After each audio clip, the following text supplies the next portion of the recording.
Welcome back to Bulgaria and welcome back to Bdin Vidin in our Football Manager 24 Build a Nation save. So last season we completed phase 5 on our journey, which was win the title. Now we move into phase 6, which is to become dominant. Hello guys, welcome back to another episode of our Build a Nation save here in Bulgaria as the manager of Bdin Vidin. It is season number 8 and we are now the defending champions of Bulgaria, having won the title last season, beating Ludogorets to the title. Finally, it's taken us 7 years to win it, but we have won it.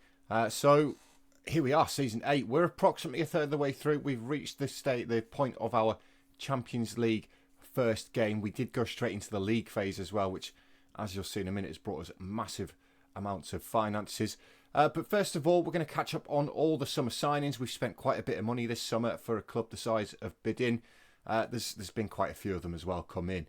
So we'll go over them first. First of all, let's go through the summer transfers. There's been quite a few ins. The first one who came in was Adam Papp from Puskás Academia, 2.9 million. Very good young goalkeeper. Followed up by Toninho Guerreiro from Flamenco for £3 million. Now bear with me with this next name. I think it's Shapizo Umponchain. The South African comes in on a free transfer. Nenad Subic from FK Vojvodina for £975,000. Diogo Clement, the only loan we brought in from Monaco this season. We did extend Hervé André's loan as well. Timo Maas comes in from Salzburg AK 1914 on a free transfer. Philip Verhunig comes in from Bayern Munich on a free transfer. Albert Arnaud Châteauroux on a free transfer. Christophe Danek comes in from Victoria Pleasant for £60,000.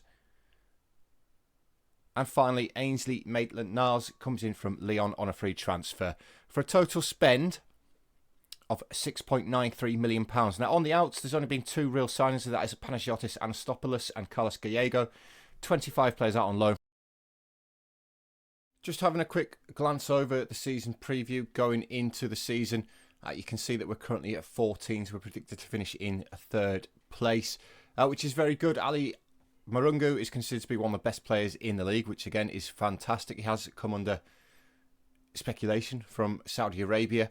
But yeah, we're slowly building the squad. Of course, Ludogorets and Levski are still the 2 best teams in Bulgaria, but we're the reigning champions and we're looking to do it again. In terms of where Bdin rank in Europe, we had a massive jump from 262nd to 127th in Europe. Obviously, last season's run in the Europa League has done us massive amounts of favours. We're now the 4th best team in terms of coefficients in Bulgaria, which is great. Obviously, we need to keep building on that though. Right guys, the next thing to go through is how we've got on in the league so far. You can see we've had a very busy summer trying to improve the squad. Hopefully we have, so let's find out how we've got on. So we kicked off the defence of our title away from home against newly promoted Chernomorets Burgas. You may notice Chernomorets goalkeeper is Adam Papp, our new 2.9 million signing, £1 million goalkeeper. He's one of the loan farm players for now while he gets some development under his belt. But we kicked off the season fantastically well. Otto Rosengren and Timo Maas on the score sheet for a nice, comfortable 3-1 win. First game or second game with a new tactic, if you don't include the, I don't know the name of it, the Bulgarian Charity Shield, which we did lose on penalties, unfortunately, to Ludogorets. But Rosengren picking up the man of the match there. Great performance from the lads. Second game of the season saw us take on another newly promoted side. Our first game at home, and it was a nice, comfortable 4-0 win in this one. Diego Clement and Marco Bettini, each with a brace. Bettini has gone out on loan. He's one of the loan farm. Well, he's not really a loan farm player. He's gone back to Italy and as an option to buy. He was complaining of lack of first team football, and he doesn't really fit in anymore. He's been a great servant to the club, but he's gone out on loan with an option to buy. But he did really, really well in this game. Unfortunately, you can see that Philip Verhunig has picked up an injury in this game as well, and he was out for quite a while, which was rather unfortunate. But again, we've played really, really well. Another good result followed against Levski Sofia, away to Levski as well. Diego Clement and Ilyan Kuzmanov both on the score sheet. Kuzmanov is another one who's gone out on loan for this season. He's gone to CSK 1948, part of the loan farm.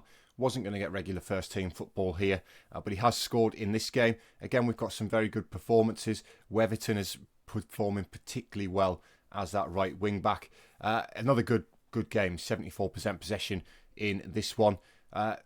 3 out of 3 so far. And next time out, we made it 4 out of 4. Lian Kuzmanov with the only goal of the game in the 32nd minute. We made hard work of this. We've only hit the target once and it has gone in. Possession-wise, we didn't really control the ball, but you can see by the player ratings that we were comfortably the better team. 5 out of 5 followed against Cherno Varna. Timo Mas got us underway in the 3rd minute, and Anselmo Garcia McNulty in the 89th minute. Another great performance from the boys. The system seems to suit us quite well, except for maybe the second striker. You may notice that Sirikos has played there a couple of times and he's played quite poorly. We've got Kuzmanov there for this game. He's done quite poorly.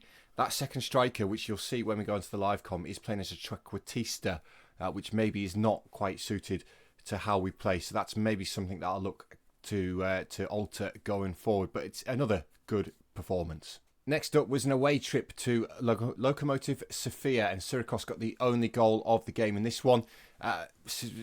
Sofia were pretty much the better team, other than the fact that we've controlled the ball. Weatherton got sent off in the 74th minute as well. We have played particularly well again in terms of player ratings without really being too threatening. You may notice that the Lokomotiv Sofia player ratings are quite poor, despite the fact they've probably had more opportunities than us at goal. But again, second striker's not played particularly well, but this time it's the advanced forward, which was a little bit of a surprise, but it's still another great win. Next up, Botev Plovdiv came to town, and I thought it was going to be quite a comfortable win. We went 2-0 up through Sirikos and Clement before Plovdiv got the equaliser in the 58th minute, to be fair. Tonov scored just before half-time, Tadic on 58. Christoph Danek popped up in the 69th minute, though, to bag the winner in what you probably have to say is a fairly even game, and Botev Plovdiv will probably feel hard done to. CSKA Sofia next away from home, and Mads Bertelsen with the only goal of the game in the 79th minute. We were very, very dominant in this one in terms of chances.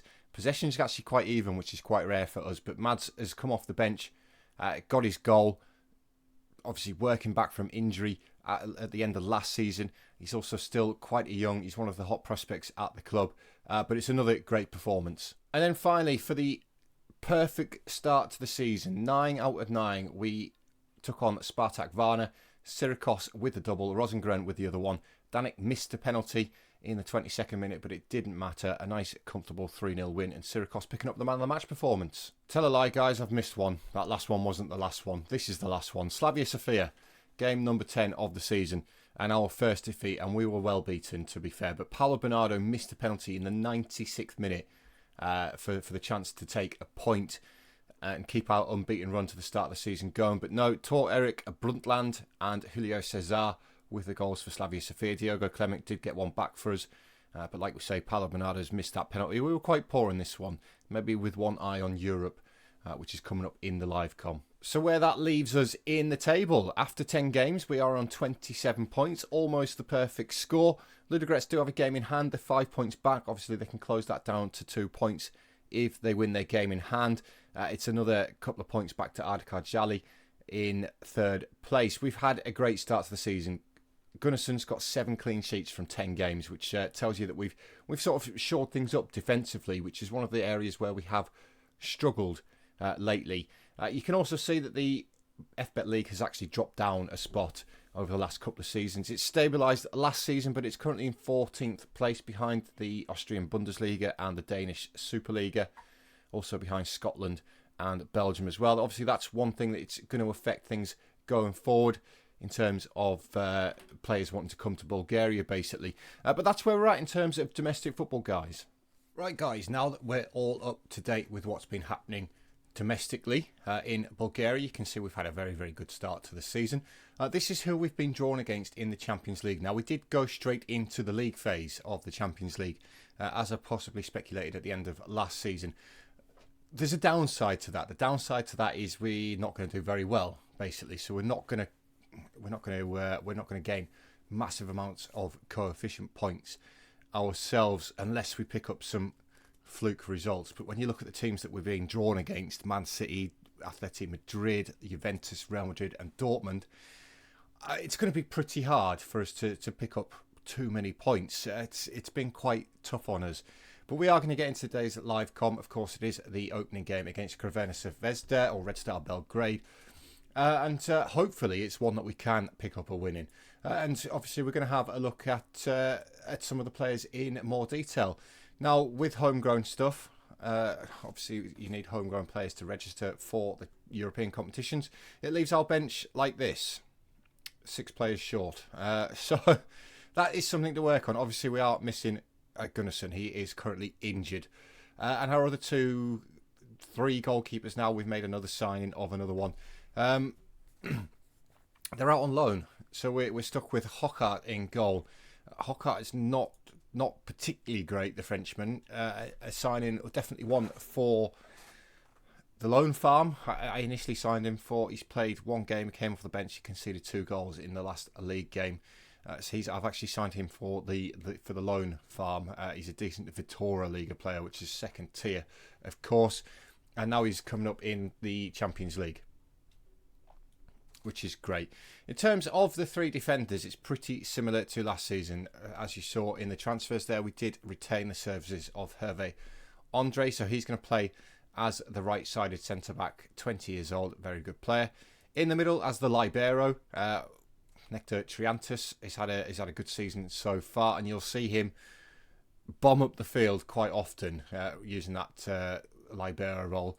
Alongside him, Gassim Nolty, the Irishman, very, very good defender. Wing backs, on the right hand side we have Weverton, who has now gained Bulgarian nationality. He's decided to become Bulgarian, so he could technically be called up to the Bulgarian national squad at the age of 31.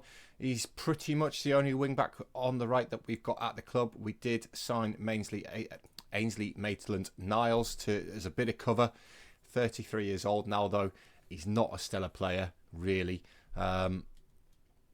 Yeah, not great on the right hand side at wing back. Subic, the new signing, Nenad Subic, the Serbian, 22 years old. It cost us £975,000 from FK Vojvodina. He's decent. He's had a decent start, let's be fair. 7 games, 1 assist, a 7.11 average rating. Could do with a few more assists, but he does work well for the team. As a wing back on attack, his attributes are fairly decent. Could do with better crossing and dribbling. His technicals need to be a bit better, really, but he is quick, he's got lots of stamina, and he is improving at 22 years old as well. Ali Marungu as the halfback is wanted.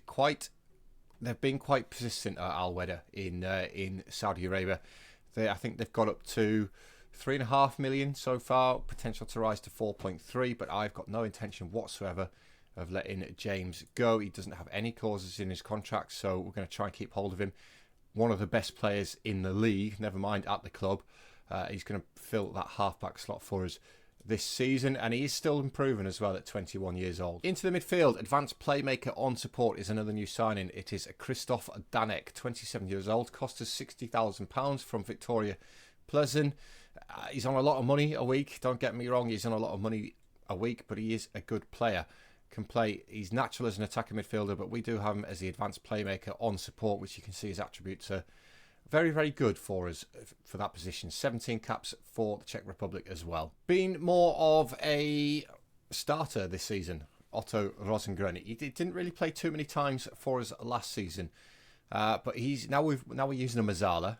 He is actually a very, very good Mazzala. If we have a look, finishing lets him down just a little bit, but that is something which obviously can improve. He's 27 years old, had a good season so far. Starting up front for us this season, today anyway, is Sirikos. Sirikos has become more of a backup player, really, with the players that we've got, but we do have some injuries. Sirikos is going to play as the trequartista for today, and he does have the attributes to play there. Passing does let him down a little bit. We have got him training that. 21 years old now. He has, in fact, gained Bulgarian nationality, but he sees no benefit from it. I think that's nationality. That says that he's done it. This one says that he hasn't. He's got 399 days left to go. I think that's nation trained in, possibly, for that one. But he sees no benefit of becoming Bulgarian. That may change if he never gets a cap for Greece. And then alongside him, new this season, is Diogo Clement on loan from Monaco. A very, very good striker. He's got 5 goals in his 7 starts in the league so far this season. So hopefully he can continue that form. So as the players come out for our opening Champions League game of the season, hopefully they can do the business for us, because we really need them to. This is the kind of game that we need to pick points up in, and we do have the first highlight, and it's going to be Danek standing over this free kick. Yet to score one, but he has come close. It feeds it short to Clement instead. Clement into Rosengren, who's hit the inside the post. I think the keeper got something on it. I've also just realised I've still got my headset on. Don't need it on. We'll take that off. Yeah, good start. 2 shots, 2 on target so far. And now we get the second highlight. 15 minutes of the game gone. Unfortunately, it is Crvena Zvezda with the ball. It's Lakovic bringing the ball forward. He's unchallenged so far. He's got Kabic outside of him. Kabic feeds it forward into Petrovic. Petrovic tries to pull it across, hits Gasim, and he gets a second chance. They've worked that well. It's hit the defender. Andre gets it clear. Can Weathington help it? Oh no, it's Radina Ivanovic instead. They pulls it back. It's blocked again. And Rosengren eventually completes the clearance. We need to try and keep throwing those blocks in front of Hockart, because as we've seen, he's not the best goalkeeper in the world. We did retain Sigurdsson for that exact reason, because none of the other goalkeepers at the club are particularly ready yet, to be honest. We've also signed Sigurdsson to a new contract to try and keep him here for a little bit longer. Obviously, that helps with his value as well if we do look to move him on. But at half-time, it has been very even so far. 0-0 at the break. Right, just over an hour gone. Nothing happened yet in this second half. We're going to make some substitutions, though, because Syracuse is not playing particularly well. Verhunig is not quite ready to come back from his injury, so it's going to have to be Bethelsen in place of Syracuse. That's absolutely fine. We're going to get Paulo Bernardo on for none of them, because the 2 midfielders are actually doing okay. Where else are we struggling? That's it really. I'm so limited by my bench. We're just going to have to make that one change. Hopefully that can make a little bit of a difference. We're going to shout some encouragement at them as well.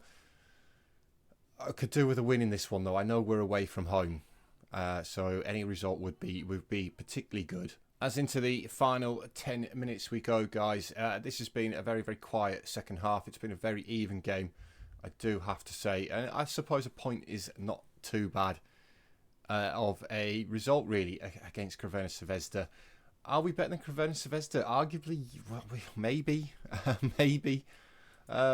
It's still a good performance, and Hockart has actually had a good performance, and he hasn't let us down. So after that draw, we currently find ourselves in 12th position in the Champions League table. Of course, not all of the teams have played yet, and it is going to be very, very difficult for us to get out of the Champions League, to get any results, really. The teams we've been drawn against, for starters, the fact that we've gone straight into the Champions League, we're not really Champions League ready, are we?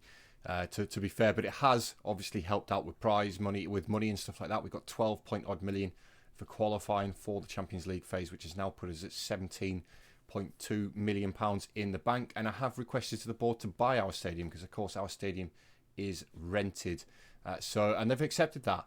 They have accepted that as well. So come the end of the season, we could actually own our own stadium as opposed to it being rented. That's going to wrap up for today, though, guys. One other thing that we have done is we've got the training and the youth facilities improving again as well, obviously to try and make the club as the best we can. The best we can. We'll be back possibly 2/3 of the way through the season. These two will possibly be back for Dortmund. That normally, the end of January normally falls 2/3 of the way through the season. So we'll come back. We're at home to Dortmund. We'll take that one on in the next episode. But guys, thank you for watching as always. I will see you in the next episode. So cheers, and I'll see you later.